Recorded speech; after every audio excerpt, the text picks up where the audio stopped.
আসসালামু আলাইকুম। গরুর একটু লাইভ ওয়েট চেক করবো, অনেকদিন ধরে লাইভ ওয়েট চেক করা হয়নি।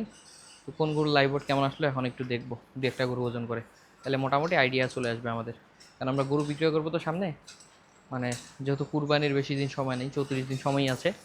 তো গরু তো মোটামুটি 20 দিন আগে বিক্রি করে দেওয়া শুরু করে দিতে হয়। তো এই যে আর 5-10 দিনের মধ্যে গরু হয়তো বা বিক্রি করা শুরু করে দিব, বা লটে বিক্রি করলে হয়তো বা যে কোনো দিন বিক্রিও করে দিতে পারি।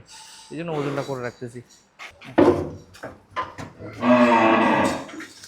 হ্যাঁ, হ্যাঁ, হ্যাঁ, হ্যাঁ, হ্যাঁ, হ্যাঁ, হ্যাঁ, দুষ্টুমি করিস না, দুষ্টুমি করিস না।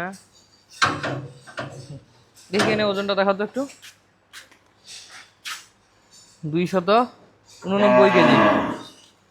এখন এই 289 কেজির গরু 1,40,000 টাকা বলেছিল।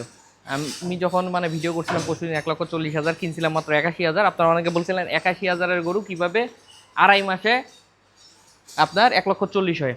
ভাই হিসাব করে দেখেন, আমার মনে হয় না এখনো 80 দিন হয়েছে। কারণ আমি তো গরুগুলো আনছি, আমার তো মনে আছে এই গরুগুলা হয়তো বা ধরেন 80 দিনের মতো হয়েছে। 81,000 টাকা কিনছিলাম, 1,40,000 টাকা বলছে। ওর ওজন হলো 289 কেজি।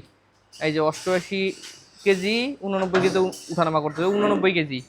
289 কেজি ওজনের গরু 1,40,000 টাকা বলা খুব কি বেশি বলছে আপনার মনে হয়?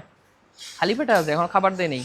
চারি দেখতে পারেন, এই যে খাবারের চারিগুলা দেখাই, চারি পরিষ্কার করে রাখা হয়েছে। এর কারণ কি জানেন?